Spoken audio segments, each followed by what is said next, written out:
Saludos amigos de ETA en la Vuelta, Saúlio Samuel Sierra por aquí. Es un honor para mí, como siempre, traerles este contenido, estas entrevistas que siempre llevamos a cabo en nuestro humilde podcast, que siempre tiene como veracidad y función primaria poder aprender de nuestros invitados.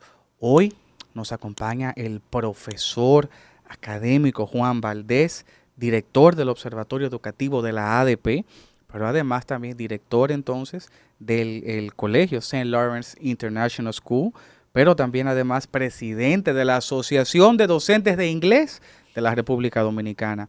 Tiene bajo su sombra, bajo su sombrilla, el honor y sobre todo el mérito de haber diseñado y creado, es el fundador del inglés por inmersión, ese programa que para muchos, incluyendo a un servidor, es de las pocas cosas que funcionan en nuestro sistema educativo, el inglés por inmersión. Bienvenido, profesor Juan Valdés. Gracias, es un placer estar acá contigo y me llama la atención. ¿Cuál es la vuelta? Esta Esta es la es la vuelta. vuelta. Por eso te pregunto, ¿cuál es la vuelta? Bueno, tenemos una hora para que usted nos explique cuál es la vuelta educativa en este caso. Profesor, yo quería comenzar primero para que usted ponga en contexto a la audiencia que nos sintoniza siempre, de dónde viene usted, cuál es su formación y básicamente todos esos títulos merecidos, en qué consisten esas funciones. Bueno, yo soy docente, soy tanto del área de lenguas extranjeras como el área de tecnología educativa, de la gestión, de la formación docente. He sido maestro por más de 33 años, desde inicios de los años 90. En los años 90 estuve como coordinador general de la Escuela de Idiomas de la Universidad APEC durante una década. Luego fui director y fundador de la Escuela de Idiomas de la Universidad Católica Tecnológica del Cibao. Y a partir de ahí he estado trabajando internacionalmente y localmente en lo que es acreditación de centros educativos internacionales, formación y capacitación del magisterio, investigación educativa y el desarrollo de utilidades y aplicaciones para la investigación educativa, como lo es, por ejemplo, el sistema de alerta temprana de la educación pública que nosotros hemos creado en el Observatorio Educativo de la ADP, que es actualmente la herramienta más poderosa de investigación que tenemos acá para la educación pública y la cual se utiliza para hacer las investigaciones educativas. Yo he pasado muchos años tratando de lograr que la educación pública en mi país mejore. En el año 2010, Cambridge University en Inglaterra me escogió a través de Pearson Education entre los 38 profesores más sobresalientes del mundo en el área de lenguas extranjeras. Wow. Y ahí presenté mi proyecto de que las escuelas públicas dominicanas pudieran ser bilingües, aprendieran inglés, y a través de este proyecto logré traer al país $1,500,000 para lograr que las escuelas públicas dominicanas fueran apoyadas e hicimos una donación durante 2 años en la zona oriental de Santo Domingo a 134 escuelas públicas donde desarrollamos el programa Bachilleres Bilingües Productivos, que fue el programa más exitoso que se ha tenido en el país para lograr la enseñanza-aprendizaje de inglés en las escuelas públicas y en el cual hemos estado trabajando durante más de una década con sus ups and downs, con sus altas y bajas, pero actualmente donde estamos trabajando esencialmente es en el desarrollo del Observatorio Educativo de la Asociación Dominicana de Profesores ADP. Es importante que la audiencia supiera con quién vamos a conversar o con quién estamos conversando, porque tiene autoridad para hablar, porque aquí hoy quisiera, profesor, que podamos repasar la actualidad del sistema educativo nacional, el estado en que se encuentra, hacia dónde puede llegar y desde dónde viene, porque en algún momento me imagino que donde estamos ahora parados inició algún plan, algún proyecto que no debió de salir bien y entonces tenemos esta situación actual. Eso lo vamos a analizar, pero quería que el público supiera con quién conversábamos para que tenga la acreditación entonces de esa audiencia. Profesor, comienzo de inmediato entonces. El sistema dominicano educativo no está en su mejor momento. Lo indican los resultados de diferentes pruebas que ya todos conocen. ¿A qué se debe esta situación actual del sistema educativo? Se debe a que tenemos funcionarios públicos extremadamente incompetentes y poco comprometidos. Nosotros estamos hoy en día en la era del conocimiento, en la era digital y en lo que se desarrolla hoy en día la educación en general es en un enfoque basado en competencias, en destrezas, no más en meros conocimientos o en la memorización de datos. En tal sentido, una competencia es saber, saber hacer y saber ser. Para que un funcionario público pueda ser considerado competente, tiene que reunir estas tres cualidades. Lamentablemente, en este mismo momento, el sistema educativo dominicano se encuentra en su peor crisis de este siglo. Cuando usted revisa el estado en que se encuentra la educación pública en particular, y usted hace estudios como este, que es el estudio titulado Condiciones de finalización del año escolar 2023-2024, y lo compara con este otro estudio que se titula Condiciones de inicio del año escolar 2023-2024, usted se da cuenta que la educación pública dominicana no está avanzando, sino retrocediendo. ¿Cómo? Y retrocediendo en términos tanto operativos como institucionales, como también de resultados de aprendizaje. Hoy en día tú tienes las calificaciones más bajas en pruebas nacionales en nuestro país de los últimos años. Tampoco hemos avanzado en las pruebas diagnósticas de tercer y sexto grado. Cuando tú revisas los resultados de aprendizaje de los niños desde primero hasta tercero de primaria, tampoco estamos avanzando. Y cuando revisas el perfil del bachiller dominicano que se gradúa de la escuela pública, es el perfil de un nini que ni estudia ni trabaja, porque las competencias que adquiere en la escuela pública no le son útiles para poder trabajar o desarrollarse y hasta para sobrevivir. ¿A qué se debe todo esto? Insisto, a que no tenemos funcionarios competentes ni comprometidos en el Ministerio de Educación y que hay un conflicto serio de intereses que hoy en día intentan devorar el 4% para la educación. Como por ejemplo. Nosotros tenemos, por ejemplo, en este momento lo que es el tema de los resultados de aprendizaje. Cuando usted se revisa, ¿qué ha pasado? ¿Por qué los niños no están aprendiendo en la escuela? Bueno, para que una persona pueda aprender, debe darse en términos conceptuales la conjunción de lo que es el binomio cognición y emoción. Para que un niño aprenda, tiene que estar en un estado de ánimo y un estado afectivo y emocional adecuado. Pero las escuelas públicas dominicanas no generan situaciones significativas de aprendizaje porque, por ejemplo, usted revisa este estudio y usted se va a qué está pasando en la escuela y ahora mismo hay un déficit enorme de aulas. Entre 2020 y 2024, el Estado dominicano no ha sido capaz de construir más de 2.600 aulas de las 10.000 que faltaban. ¿Qué genera esto? Esto genera en una escuela pública una sobrepoblación áulica. Un aula que fue diseñada para recibir no más de 30 niños, tiene que recibir 40, 50 y 60 niños. Eso ya, de facto, hace imposible que se dé una situación significativa de aprendizaje o que se genere un ambiente áulico y escolar que propicie la creación de una situación significativa de aprendizaje para los niños. Cuando tú sigues revisando este estudio nuestro, te das cuenta que todavía hoy tenemos un serio déficit de personal docente y administrativo en las escuelas públicas. Si no hay el personal necesario, no se va a poder realmente generar una situación significativa de aprendizaje tampoco. Y me refiero al término situación significativa del aprendizaje, porque el aprendizaje hoy en día en el ser humano se basa en un contexto. Y lo que propicia una situación significativa de aprendizaje es por un lado emocional, por otro lado cognitivo, pero también lo es contextual. El hecho de que no tengamos todos los docentes que necesitamos, ni todo el personal que necesita una escuela, porque debo insistir en un término que siempre he usado, y es que en este país no hay escuelas públicas, sino guarderías públicas, porque el tema de las condiciones en que operan las escuelas no las hacen realmente merecedoras de ese término que es escuela. Continuando con esta situación, usted tiene la ausencia del personal, pero también tiene la ausencia de los medios y recursos para el aprendizaje.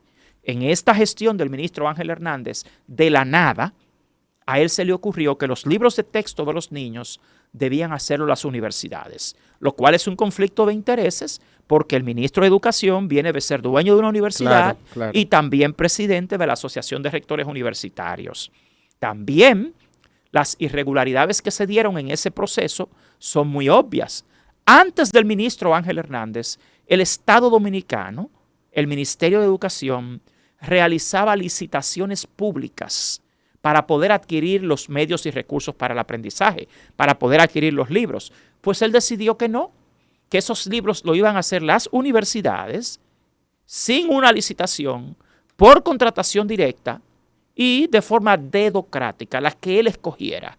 ¿Es eso legal, profesor? Eso es totalmente ilegal, pero él contó con el apoyo irresponsable de Carlos Pimentel, director general de compras y contrataciones, quien alegaba que eso era un convenio, que eso era colaboración, a pesar de que en eso se gastaron cientos de millones de pesos.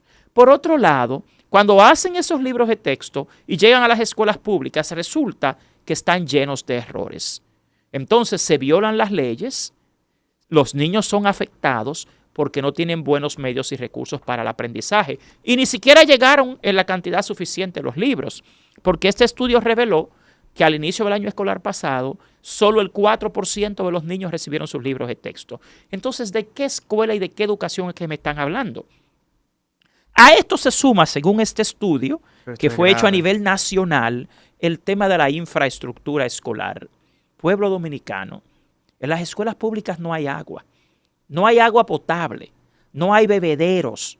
Los niños, cuando quieren beber agua, tienen que comprarla y si no tienen dinero, ni siquiera el almuerzo escolar le incluye agua a los niños. ¿Cómo va si a eso usted le suma el hecho de que las escuelas públicas no tienen cocinas y más del 40% ni siquiera tienen comedores, los niños tienen que comer en las aulas. El hedor que se queda en un salón de clases, después que usted tiene 40 niños comiendo en un salón de clases, es tremendo. Y el aprendizaje en el ser humano comienza a nivel sensorial. La estimulación sensorial es la que produce en el cerebro cierto nivel de impacto de la memoria de trabajo largo, de la memoria a largo plazo. Y si lo que te queda en la memoria es un mal olor mientras tú estás tomando una clase de matemáticas, tú no vas a poder concentrarte ni enfocarte, que son dos requerimientos esenciales del aprendizaje, para tú poder aprender matemáticas. Y si a eso tú le sumas algo más que revela este estudio, es que la alimentación escolar es pésima. Los niños de este país lo que reciben son una masita o una galletita o un bizcochito con un cuartillo de leche los 5 días de la semana. No puede haber nutrición y sin nutrición tampoco hay aprendizaje. No hay una experiencia significativa. Aquí hay una frase que dice que el mal comido no piensa. Y aquí se han olvidado de esto. Ni es bueno el almuerzo, ni es bueno el desayuno escolar. Pero, profesor, yo recuerdo, y sé que gran parte de la población, junto a usted también, me imagino que sí, cómo aquí se luchó en la Plaza España con unas banderas y unas sombrillas amarillas, un 4%. La sociedad se impuso de alguna manera con ese tema.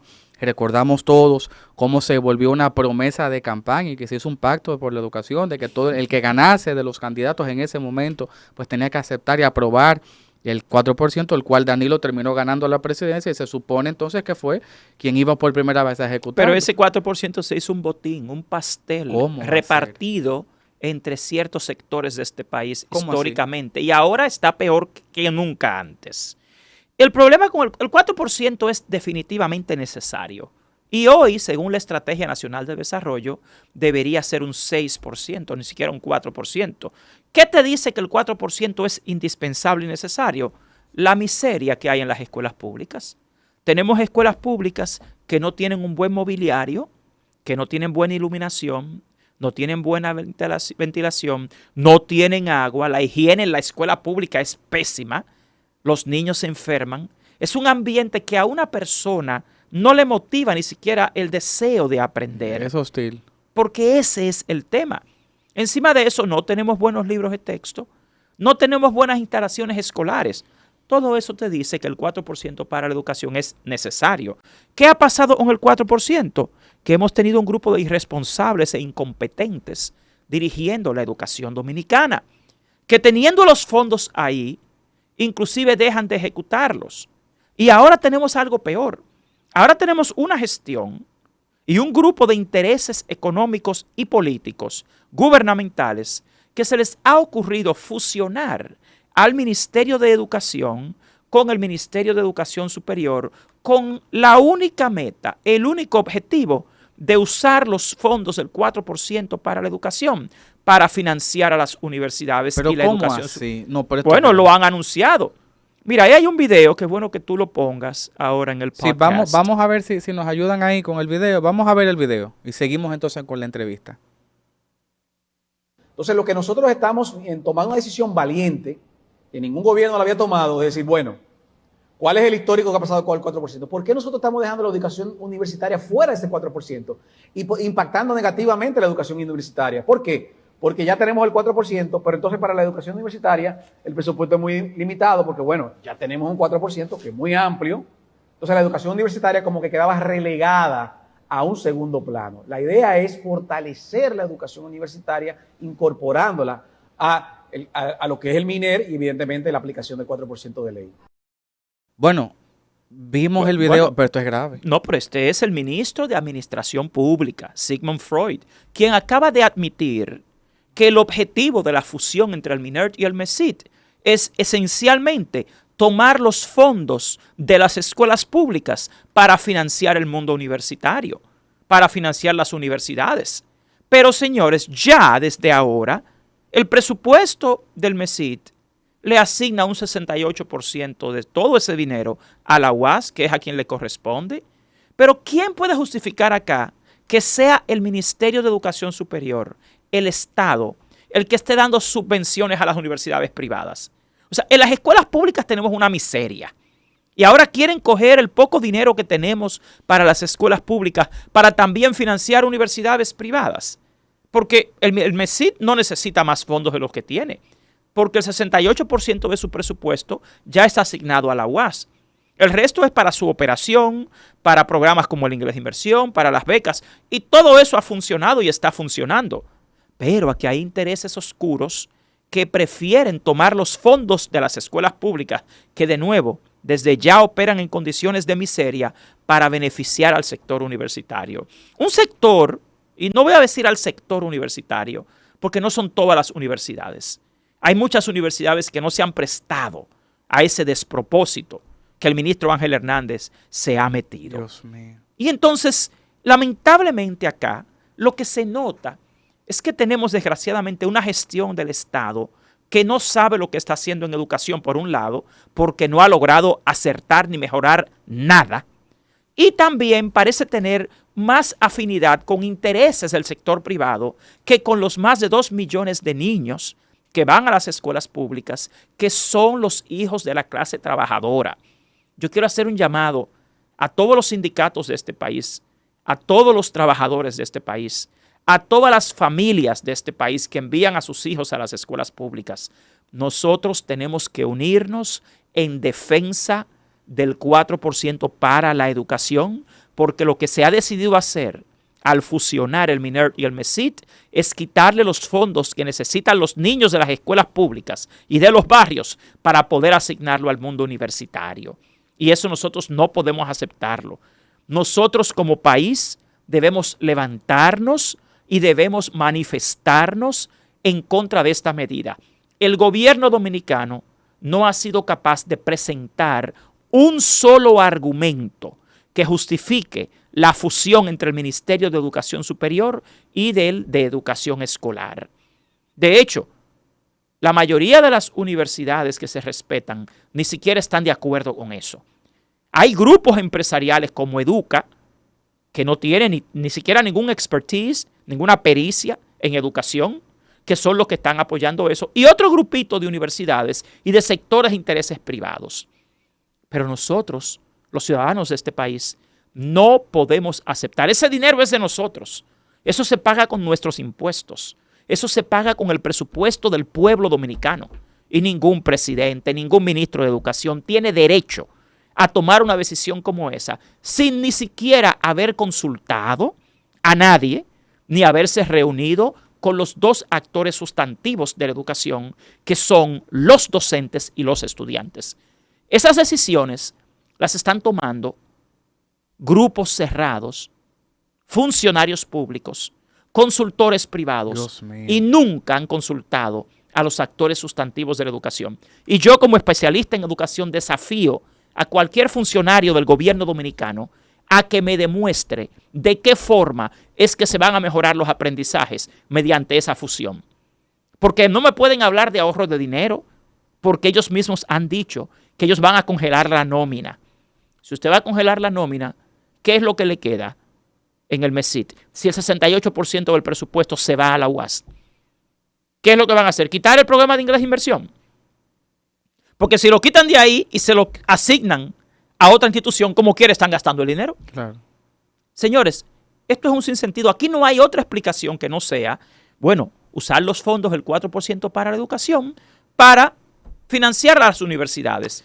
Dios mío, profesor, pero ¿cuál es el compromiso que entiende usted que tiene Luis Abinader con Ángel Hernández? Porque todo el mundo yo no creo se que ha el quejado. compromiso sea de Luis Abinader. Aquí lo que hay es un compromiso de un sector que en este país lleva 30 años en los mismos intereses. Mi opinión, mira, lo primero es que Ángel Hernández ha demostrado ser un incompetente. Es un ministro que no ha logrado mejorar una sola de las áreas sustantivas de la educación. Cuando usted revisa el Pacto por la Educación, el Ministerio de Educación tiene 36 metas priorizadas que debe completar. Al día de hoy, el Ministerio de Educación no ha sido capaz de completar una sola. Cuando usted revisa el sistema de monitoreo de la administración pública, el Ministerio de Educación está entre los 3 peores ministerios de la República Dominicana. El que más recibe y el que peor está en términos de calidad de la gestión pública. Cuando usted revisa los indicadores de aprendizaje de los estudiantes, la cosa está mucho peor. Cuando usted revisa la opinión de los docentes, los técnicos, los directores, en lo que estamos es un franco retraso. Cuando usted revisa los indicadores de institucionalidad, ese es el único ministro que se ha atrevido a desafiar 4 sentencias del Tribunal Constitucional y a no acatarlas. Esta es la única gestión en la historia del Ministerio de Educación en la cual el ministerio ha sido sometido a la justicia cientos de veces por haberse negado a entregar información pública, violando la ley de libre acceso a la información pública. A nosotros en el Observatorio Educativo nos han negado más de 100 solicitudes. Entonces, ¿qué es lo que oculta Ángel Hernández? Sus institutos como el INAFOCAM. ¿Qué es lo que están ocultando? Negándose a entregar información pública. Pero Ángel Hernández lo apoya todo un cartel de instituciones que son beneficiarias de su gestión. Aquí hay demasiados grupos. Un cartel. Yo le llamo así porque para mí es un asalto lo que están haciendo al 4% para la educación. Inclusive tú tienes ONGs multinacionales como la OEI, la Organización de Estados Iberoamericanos, beneficiada con cientos de millones de pesos en contratos sin licitación en estos pasados 4 años. Usted tiene el mismo EDUCA, Acción Empresarial para la Educación, miembro del Consejo Nacional de Educación y a la vez contratista del Ministerio de Educación, en una franca violación. Entonces, juez y parte, entonces. Claro, y es una violación hasta el sentido común. Usted tiene al PNUD, miles de millones de pesos, delegándole a una institución internacional, a una ONG, las compras y contrataciones públicas. Señores, usted tiene a UNICEF, una ONG que no tiene nada que ver con lenguaje y matemáticas, llevando el programa de lenguaje y matemáticas al nivel primario con contratos de cientos de millones de pesos sin licitación. Pero esto es grave. Y usted tiene un grupo de instituciones que en el pasado eran de que los veedores y hoy en día son consultores con contratos de consultoría con el mismo Ministerio de Educación. Entonces, desgraciadamente aquí hay un contubernio. Aquí hay el mismo grupito que quiere de que ser sociedad civil sin representar a ningún niño de la escuela pública y a la vez son contratistas del Ministerio de Educación, que quieren ser de que los supuestos veedores de la educación, pero son los mismos contratistas de la gestión de Ángel Hernández. Y usted ve que va un grupo a apoyarlo, de que apoyar su gestión, pero esa gente no representa a ninguno de los 2 millones de niños que van a las escuelas públicas de este país, y mucho menos a los profesores. O sea, lo que está pasando en este país con la educación es una sinrazón. Tú tienes una gestión que lo que esté aliada a emporios universitarios, a ONGs multinacionales, a grupos con serios conflictos de intereses, y no les importan los 2 millones de niños que van a las escuelas públicas. No les importan los profesores, que son los 2 actores sustantivos de la educación. Pero claro. Entonces, aquí lo que tenemos, señores, es un asalto al 4% para la educación y una gestión muy poco transparente, muy poco institucional. Aquí lo que tenemos hoy en día es una dictadura educativa de un grupito de intereses que están haciendo lo que les place con la educación de los más pobres. Y por eso yo creo que ha llegado la hora de que el pueblo dominicano abra los ojos y despierte y nos unamos. Nosotros, los docentes, estamos llamando a todo el país, a las familias, a los padres, a las madres, a que nos apoyen en defensa de la calidad de la educación. Nosotros fuimos los que propusimos un nuevo pacto por la educación. Y de inmediato sale el gobierno que no, que ellos van a enviar al Consejo Económico y Social el diseño de un nuevo pacto. Un momentico, espérese. Pero el Consejo Económico y Social tiene 10 años coordinando el pacto por la educación. ¿Y qué ha logrado? Nada. No se ha completado una sola de las 36 metas del Ministerio de Educación. Y yo insisto en algo, porque yo soy parte, yo soy miembro de la comisión y del pleno del Consejo Económico y Social. Y yo lo digo responsablemente aquí y a donde sea. Aquí quienes en este momento deben supervisar, coordinar el pacto por la educación son los docentes. Ya al Consejo Nacional de Educación y a sus miembros les dieron una década para lograrlo y no lo lograron. Y casi ninguna de las instituciones que están en esa comisión representan a los niños que van a las escuelas públicas y a los profesores tampoco. Y nosotros estamos solicitando al pueblo dominicano que nos apoye, que nos dé una oportunidad, que le dé una oportunidad a los docentes de este país de liderar la educación dominicana, de liderar las transformaciones que hacen falta. Pero no nos quieren dejar hacerlo. Quieren continuar con el mismo círculo del Consejo Económico y Social que ha fracasado durante 10 años el pacto educativo, coordinando y reformulándolo. Óyeme, los mismos funcionarios que han provocado el fracaso de la educación dominicana son los que quieren ahora supuestamente hacer un nuevo pacto y salvarlo. Eso es una ridiculez, eso ni siquiera parece una democracia. Eso es como un dibujo. Esto es una una facade. Sí, una fachada. Una fachada. Esto es una fachada más que otra cosa. Profesor, la ADP ha sido cuestionada en este país. La ADP ha sido satanizada en este país. La ADP para muchas personas es un gremio de desorden, de caos, de voracidad, de ambición. ¿Qué tanto piden los maestros? ¿Qué tanto pide la ADP? ¿Qué costumbre tiene la ADP? Desde que algo no le gusta, paran la clase, no piensan en los niños, son tienen una avaricia que se los consume. Wow, eso ¿Cuál es es la realidad detrás de Yo esta? les recomiendo a todo el pueblo dominicano que cuando tenga un tiempecito este fin de semana, entre a Netflix o a YouTube y vea un filme mexicano que se llama La Dictadura Perfecta. Ahí van a entender cómo es que los gobiernos, todos y en casi todo el mundo, utilizan la propaganda, las relaciones públicas, la manipulación mediática y la desinformación para engañar a los pueblos y confundirlos. Vamos a ver, ¿qué es la ADP?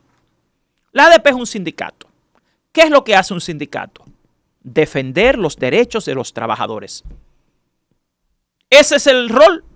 Ahora, la ADP, además de defender los derechos de los trabajadores, tiene el rol, como lo está haciendo hace 5 años, a través de este observatorio educativo que yo dirijo, de también velar por la calidad de la educación que reciben millones de niños que van a las escuelas públicas.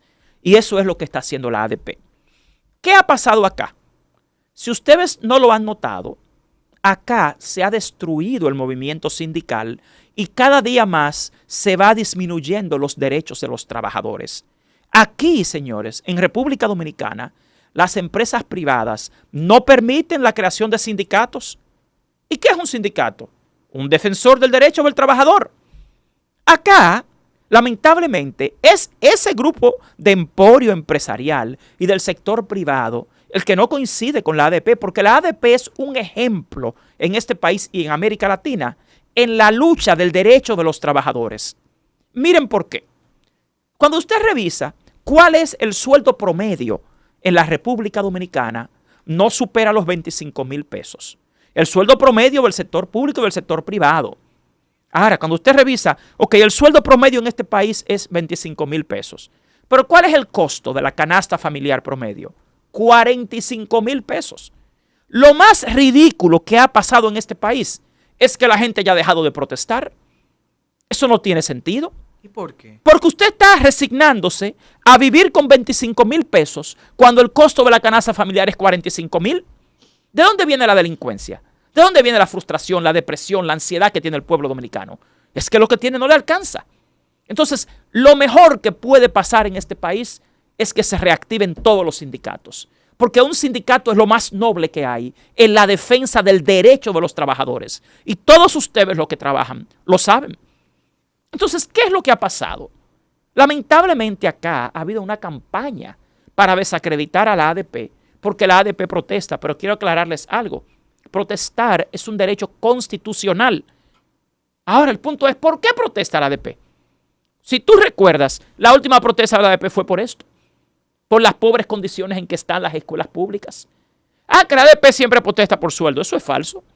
Aunque le voy a decir, que protestar por un sueldo justo no tiene nada de malo. No es ilegal. Lo malo es que el pueblo dominicano se haya quedado de brazos cruzados y haya tolerado toda la corrupción que impera en este país, la desigualdad y el engaño y la miseria al que lo han sometido. Gobiernos corruptos, grupos empresariales corruptos que se han robado este país y el pueblo dominicano cada día más pobre. Entonces, por favor, no me hablen mal de los sindicatos ni de la ADP. Que todo esto pasa porque aquí han destruido el derecho sindical. La ADP en eso es un ejemplo. Y si alguien tiene algo en contra o algo que demostrar en contra de algunos de los docentes de la ADP, que vaya a los tribunales y lo demuestre, claro, que lo someta a la justicia. Pero le voy a aclarar algo. Sí, adelante. La ADP son 130,000 personas. La ADP no es un dirigente o alguien que haya cometido un error. Si lo ha cometido, sométalo a la justicia, denúncienlo. Pero no me mezclen lo que es un sindicato de 130,000 personas con algo erróneo que alguno haya hecho. Porque aquí políticos, empresarios, religiosos, todos han metido la pata y han hecho cosas muy mal hechas. Entonces, no podemos satanizar lo que es el sindicalismo, que es noble, que es de lugar, que es la defensa de los derechos de los trabajadores, por un tema de intereses particulares. La ADP es un ejemplo en América Latina. Primero, no es cierto que la ADP protesta cada... ¿Cuándo fue la última huelga de la ADP? Usted no la va a poder decir, no se va a poder acordar. Y usted no va a poder decir por qué protestó. Porque lo que pasa es que la ADP no gasta dinero en propaganda, como lo gastan los gobiernos, los empresarios y los grupos de intereses que dirigen este país. La ADP sí ha cometido un gran error históricamente, y es no haber hecho lo que yo estoy haciendo ahora. No haber venido a los medios de comunicación a explicarles por qué está protestando, a quién está defendiendo. Sí, porque no se ha sentido. Pero ya la ADP lo está haciendo, por eso estamos aquí contigo. Porque el país tiene que saber que quienes educamos a sus hijos somos nosotros. Pueblo dominicano, padre, madre de la República Dominicana, nosotros pasamos más tiempo con sus hijos que ustedes. Sus hijos están con nosotros 8 horas al día. Quienes durante 16 años educamos a sus hijos somos nosotros. Quienes defendemos el derecho de que sus hijos tengan mejores libros somos nosotros. Quienes defendemos el derecho de sus hijos a tener mejor alimentación escolar somos los docentes. Quienes luchamos para que sus hijos tengan una mejor educación somos los docentes. Por favor, no nos condenen cuando nosotros luchemos también por el derecho a un sueldo digno. Que el error de ustedes es no haber hecho lo mismo. El peor error que ha cometido el pueblo dominicano es haber dejado de protestar y haber dejado que los convenzan de los ricos y poderosos de este país de que protestar es malo porque afecta a la economía. ¿Y la economía suya? ¿Con qué usted come? ¿Con qué usted vive? Aquí hay que dejarse ya de cuentos. Y el pueblo dominicano debe recuperar ese espíritu de lucha que tenía. Señores, aquí lo poco bueno que hay se ha logrado a través de la protesta. No es rindiéndose. Y yo debo aclararles algo en última instancia al respecto. Cuando la ADP hace una protesta, es esencialmente cuando ya han pasado meses y meses y meses de negociaciones, de reuniones, de mesas de trabajo y no les cumplen. Déjenme ponerles un ejemplito. Nosotros firmamos con Ángel Hernández 2 convenios para mejorar la educación pública. Nosotros en la ADP le presentamos a Ángel Hernández 13 propuestas para sacar a la educación pública del estancamiento. Y hay 2 convenios firmados en el Palacio Nacional, frente al presidente de la República y frente al defensor del pueblo. ¿Dónde están los resultados? Nada. Pero no se hicieron, no se han hecho. No se ha cumplido nada. Entonces, señores, al final hicieron un aumento a los profesores de un 10%, pero es un convenio de años pasados, no es de este año ni siquiera. Entonces, lamentablemente, señores, aquí se nos está engañando. Primero, tenemos una gestión de la educación pública que no ha dado pie con bola, que no saben lo que están haciendo. Están inventando con el destino de la educación dominicana. No son expertos en educación escolar. En este país, la educación pública la está dirigiendo un grupito de expertos en educación universitaria. ¿Sabe cuál es el afán de mezclar también el MINERT y el MESID? ¿Cuál? Que ellos no son expertos en educación escolar. Tú te buscas quién es el ministro, un rector universitario, no es un experto en educación escolar. ¿Quiénes son sus viceministros? Ex vicerrectores, decanos y rectores universitarios, excepto una, que es la de Asuntos Técnicos y Pedagógicos. Después todo el equipo de Ángel Hernández viene de las universidades. Esa es gente que nunca ha ido a una escuela pública. Esa es gente que ni siquiera conoce y nunca ha enviado a sus hijos a una escuela pública, menos. Entonces, aquí tenemos un grupo de personas que están, por ejemplo, yo he visto que esta semana han hecho un nuevo decreto para asignar a la vicepresidenta como presidenta del gabinete presidencial. Eso es, bueno, esa es la noticia del momento. Bueno, quien presidía el gabinete presidencial era el presidente. Ahora el presidente se lo pasó a la vicepresidenta. Ahí no veo un gran cambio. Ahora, cuando usted lee el decreto... Que también pertenece a la educación de adultos, la vicepresidenta, ¿no? Sí, la vicepresidenta no es especialista en educación escolar. Y realmente no es solo la vicepresidenta. El ministro no lo es. Y su equipo menos. O sea, el equipo del ministro de Educación son vicerrectores, rectores universitarios. Y su principal asesor tampoco viene del mundo escolar.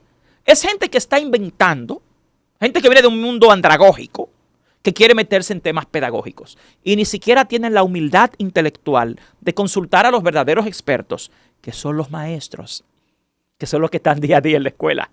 O sea, no consultan entonces a la materia prima del sistema. No. Yo te voy a dar un dato. Por ejemplo, a la vicepresidenta la acaban de nombrar presidenta del Gabinete de Educación y Cultura. La posición que ella va a ocupar ahora la ocupaba antes el presidente. Pero ella siempre estaba porque es algo de la presidencia de la República. Pero cuando usted ve quiénes componen este gabinete, usted tiene aquí en el numeral 19 de su composición que dice hasta 8 personas de reconocida formación intelectual y trayectoria en el ámbito de la educación y la cultura, designados cada 2 años por el presidente de la República.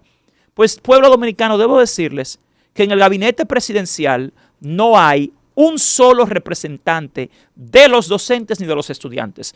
Ellos escogen a 8 personas que a ellos les parece que son intelectuales, que son personas de trayectoria en el ámbito de educación. Pero no hay un maestro. Pero no hay un solo representante de los 2 millones de niños que va a la escuela pública y no hay un solo representante precisamente de los docentes, que son los 2 actores.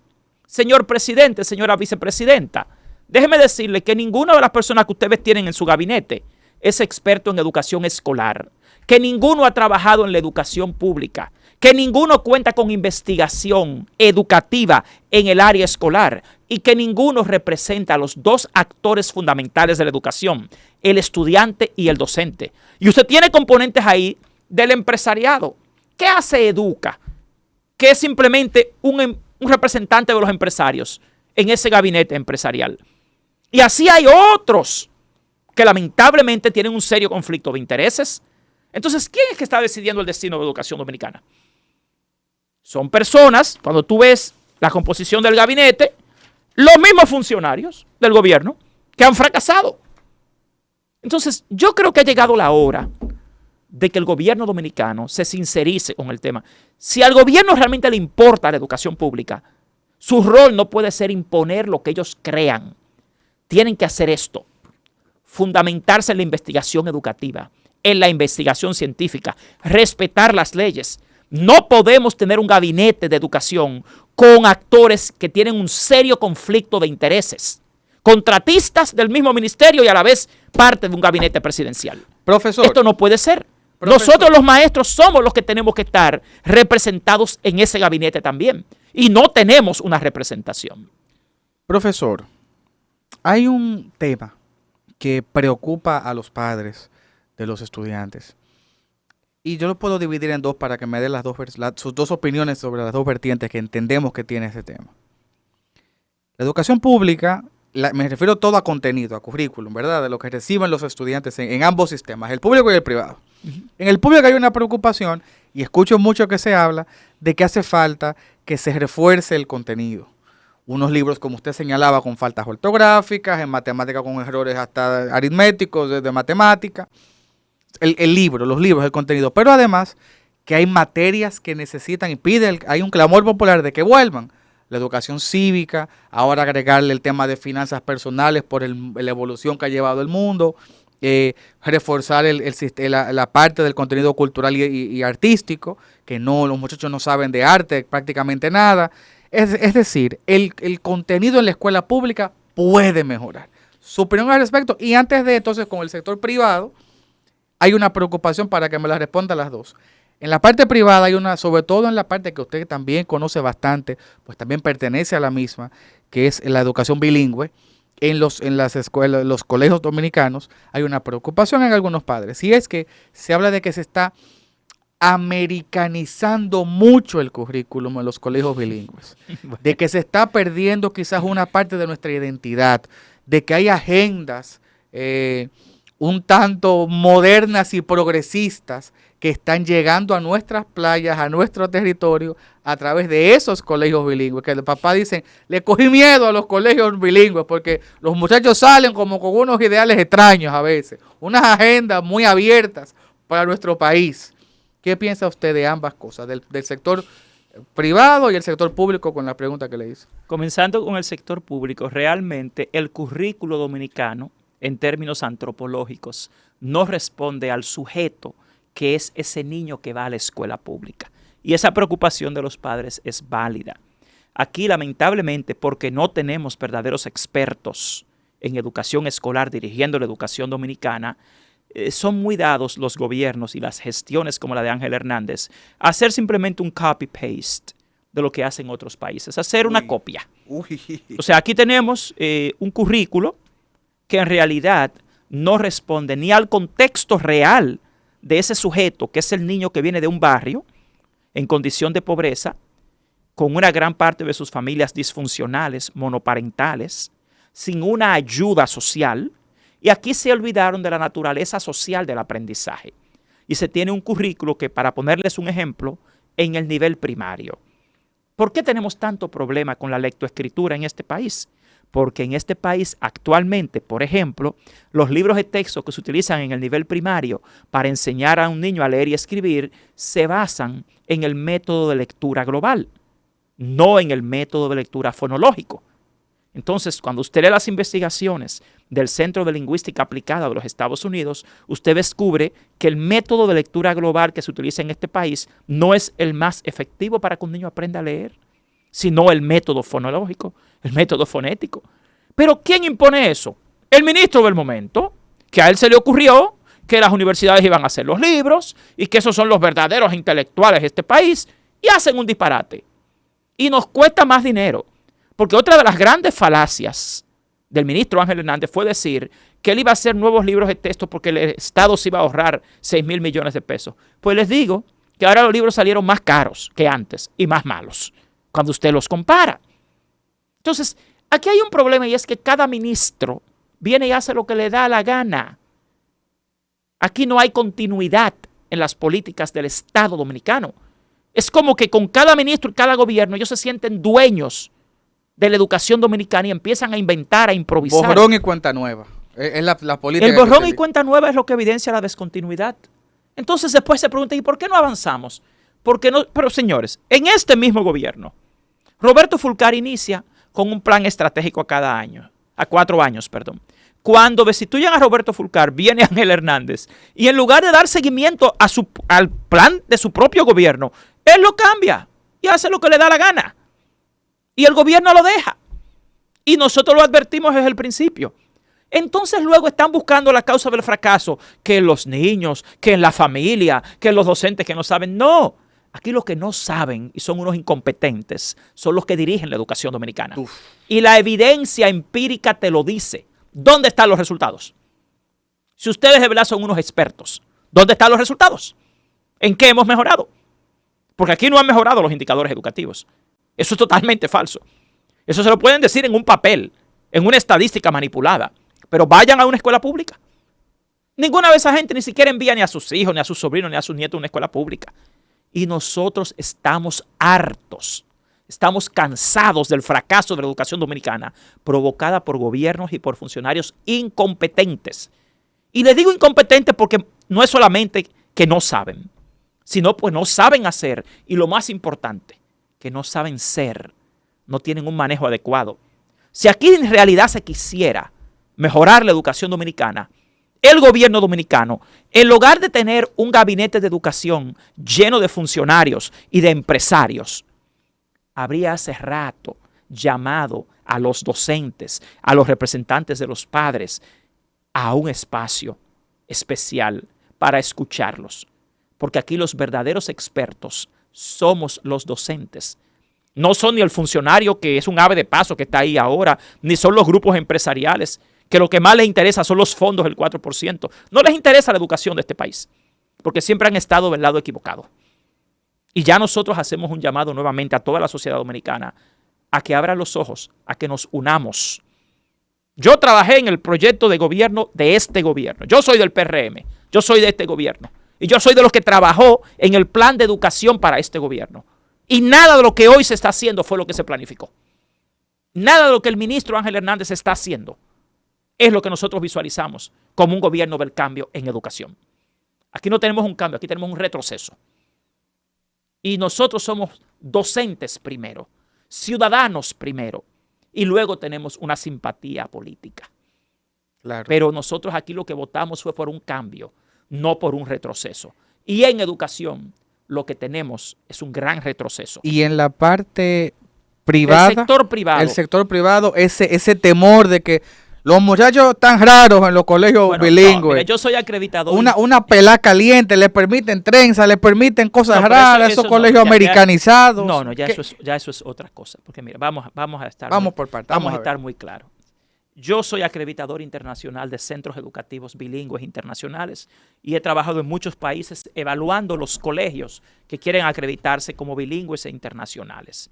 Y realmente, por ley, el currículo y el Ministerio de Educación requiere a todos los colegios internacionales y bilingües tener una gran parte de su currículo y de su contenido en español con los valores locales. Ahora, tú tienes también asignaturas que se dan en inglés.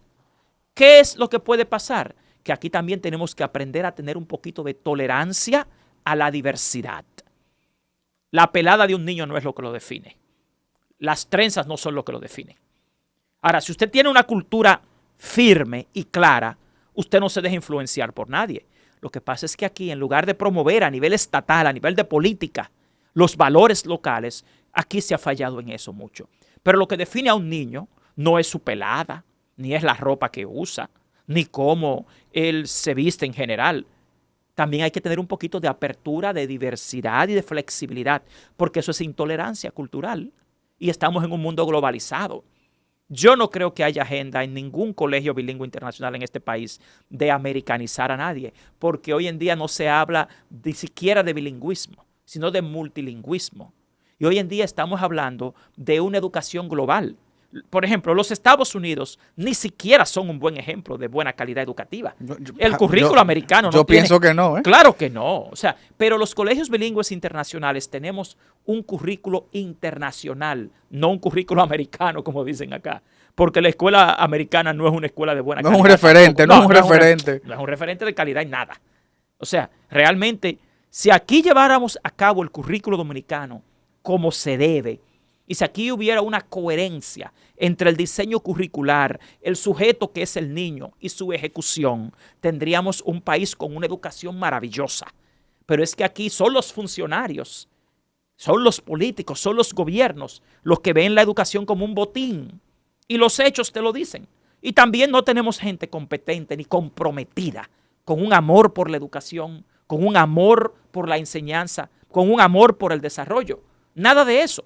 Y entonces los que llegan también carecen de humildad intelectual, porque quieren hacer las cosas hasta a la mala. Eso es lo que yo quiero hacer y punto. No, la educación es un derecho universal, es un derecho constitucional y nosotros no podemos seguir aquí supeditando el derecho de los niños más pobres de este país a los caprichos de grupos de intereses o de funcionarios que no son competentes. Profesor, sé que ya tenemos casi que ir cerrando un tema de horarios y usted también tiene su agenda bastante apretada. Le agradezco de antemano por aceptar la invitación. ¿Cómo no? Pero no quiero dejarlo ir sin preguntarle, ¿cuál es la importancia para usted, experto en el área de educación, del arte, la cultura y el deporte como herramientas de desarrollo para los estudiantes? Mira, ¿cuál es la importancia? Cuando se inventó la escuela, la gente no sabe ni siquiera bien la historia de la escuela fue inventada originalmente como un instrumento de control social. La escuela se inventa después de la Revolución Francesa, a mediados del siglo XVIII, en el sur de Alemania, en Prusia, por eso se llama la escuela prusiana. Y se inventó una escuela con un modelo militar, emulando el ejército de Esparta en aquella ocasión. Y la idea era más mantener a la gente bajo control que otra cosa. Luego les puedo explicar eso en otro programa. Pero hoy en día, el ser humano que necesitamos es un ser humano diverso, multifacético, tolerante, con destrezas. Ya hoy en día necesitamos educar a un ser humano integral. Para eso, el currículo dominicano, por ejemplo, tiene una modalidad de artes. Tenemos escuelas exclusivamente en la modalidad de artes. ¿Cuál es el error? Que no debería ser a un sector exclusivo o una modalidad exclusiva. Todos los niños, como dices, deberían tener acceso a una educación cultural, también al deporte, a la formación cívica, a la urbanidad. Por ejemplo, nosotros en el colegio que yo dirijo, damos hasta clase de baile para que los niños aprendan a bailar. Interesante. Tenemos danza, gimnasia rítmica, natación, Integral. tenemos ajedrez, actuación. Wow. O sea, eso es una educación diversa, una educación humanística. El St. Lawrence International School. That's right, sí. Entonces, ¿cuál es el tema? El ser humano no vino al mundo a estudiar ni a trabajar. El estudio es parte de la vida. Pero aquí, lamentablemente, los intereses neoliberales y el asalto del neoliberalismo a la educación, lo que ha hecho es hacerle creer a la gente y al mundo, y hay una influencia muy pesada en los currículos del mundo, de que usted tiene que prepararse durante 16 años en la escuela y 8 años en la universidad para irse luego a trabajar. Y eso es una farsa. John Dewey decía que se educa para la vida, no para la escuela. Y lamentablemente en nuestro país hay demasiada influencia de ese asalto del neoliberalismo a la educación. Y los niños no disfrutan la escuela, por eso que tú dices. Hace falta mucha creatividad, más apertura, más diversidad. Pero los funcionarios de este país están en otra cosa. Ellos lo que están enfocados en el presupuesto del 4%. Qué cosa tan grande. En repartírselo a un grupito y en imponer sus delirios y sus ideas. Por eso insisto en llamar al pueblo dominicano a que nos unamos una vez más en defensa del 4% para la educación. En esta ocasión, no simplemente en que se asignen los fondos, sino en defender la calidad de la educación. Y exhorto a todos los dominicanos a que lean el artículo 59 de la Ley General de Educación, donde se definen los 13 factores ligados a la calidad educativa y se van a dar cuenta que en estos momentos la educación pública es un fracaso, porque tenemos funcionarios públicos incompetentes que no tienen un compromiso con la educación, ni con los niños que van a la escuela pública, ni con el desarrollo de la República Dominicana, sino simplemente en imponer sus propias agendas, sus propios intereses y de los intereses de los grupos que ellos representan. Profe, óigame a mí de confianzudo, ya, profe, espérese, qué cosa tan grande. Profesor, por último, última pregunta, que no puedo dejarla pasar. La ADP como institución, que ya usted nos explicó y desmontó todos esos mitos y esa satanización que había sido víctima la ADP. Ojalá que el pueblo pueda entender eso y la importancia que tiene. Yo siento, o le pregunto, ¿no tienen en carpeta, no tienen en agenda una marcha pacífica, retomar eso? Porque el 4% ganó adeptos, ganó mucha simpatía porque se marchaba en plazas, en parques, con alegoría, con sombrillas, con lapiceros amarillos, 4%. ¿No Sí, tienen pensado ustedes hacer algo así, bueno, pero y con la sociedad, no solo ustedes, sino llamar al pueblo, convocar a una marcha pacífica? Te agradezco. Primero, todas las marchas de la ADP son pacíficas. De hecho, después que la ADP hace una protesta, siempre deja un equipo hasta recogiendo la basura, las botellas y todo. Lo que sucede es que aquí han manipulado al pueblo, te reitero, satanizando la protesta. Y por eso el dominicano ha caído en una condición que en psicología social se llama la indefensión inducida, que la gente se ha rendido, que piensa que esto no lo salva a nadie, y eso es mentira. Esto lo salvamos nosotros, esto lo salva usted. ¿Y cómo lo hacemos? Tal y como dices tú, uniéndonos. Nosotros no vamos a aceptar la fusión del MESID y del MINERT, no vamos a aceptar que se asignen los fondos del 4% para la educación a las universidades. Y esto lo vamos a llevar a las protestas y a las calles. Los gobiernos están para representar el interés de todo el pueblo, no de un grupito. Los gobiernos están para dialogar con los grupos esenciales que dominan las áreas, no para imponer cosas como la fusión del MINERT y el MESID en un grupito cerrado con un serio conflicto de intereses, porque pertenecen a ese mismo sector. Y son los mismos funcionarios que han llevado esto al fracaso. Nosotros sí vamos a protestar y no vamos a parar hasta que el gobierno dominicano se encarrile dentro del marco de lo racional, de lo lógico y de lo que le conviene al pueblo dominicano. No es a los profesores, es a los niños, 2.2 millones de niños pobres que van a las escuelas públicas. Y le pedimos a todo el pueblo dominicano a que nos apoye. Los gobiernos absolutistas, el control total de las opiniones y también de las decisiones estatales no le conviene a nadie, porque el ser humano falla, el ser humano comete errores y por eso es tan importante tener un balance. La oposición no es un tema de oponerse, sino de balancear y hacer las cosas justas, siempre y cuando se tenga la razón y se demuestre. Y yo una vez más termino desafiando a los funcionarios que tomaron la decisión de fusionar el MINERT y el MESID a que nos demuestren con estudios, con investigaciones, con análisis de factibilidad, que la decisión que han tomado es correcta. Porque nosotros sí tenemos la evidencia de que es errada. Y les exhortamos, tanto al gobierno como a esas comisiones, a que cambien de dirección y a que nos unamos para desarrollar la educación dominicana. Los docentes no somos el problema. Los docentes somos la solución. Profesor Juan Valdés, gracias por su tiempo, gracias por aceptar esta invitación. Creo que la audiencia ha quedado bastante complacida y bastante edificada, porque usted vino no solamente con ideas e informaciones, sino con datos precisos. Un estudio que se llevó a cabo y que se seguirá llevando a cabo desde la ADP, desde el observatorio. Desde aquí nuestras salutaciones. Lo felicitamos por ese trabajo que está llevando a cabo. Señores, la educación, una materia, una asignatura pendiente todavía para la sociedad dominicana. Apostamos a que mejore, a que cambie. Con personas como usted, sé que se puede lograr. Ánimos y no se rindan en su lucha. Bueno, gracias por su sintonía. Recordamos que estamos aquí en Esta es la Vuelta, este episodio que llegó a ustedes, ¿verdad? Gracias al Nuevo Diario Podcast. Por favor, suscríbanse, comenten, den like, compartan y activen la campanita de notificaciones para que puedan siempre tener al día este contenido. Muchísimas gracias. Hasta la próxima.